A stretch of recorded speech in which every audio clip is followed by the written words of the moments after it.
Hello everyone, welcome back to our channel. In today's video, I'm gonna show you how to add note to the seller on AliExpress. It's a very easy process, so let's dive right in. First of all, unlock your phone and make sure you are connected to the internet and head over to your preferred web browser. Once you're in the browser, navigate to the AliExpress website.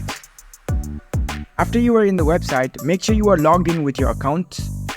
Once you're logged in, you can explore different products over here. Now you can go to any products you like, tap on the product.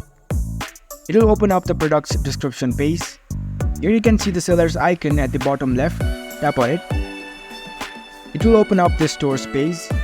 Here at the bottom of your screen, you can see the option contact seller, tap on it. Now in this page, you can leave a message for this seller. You can type in any special requests or instructions you have for the seller. Type in your note clearly and concisely. That's it, you've successfully added a note to the seller on AliExpress using your smartphone.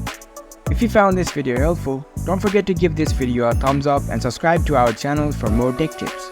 Thank you for watching.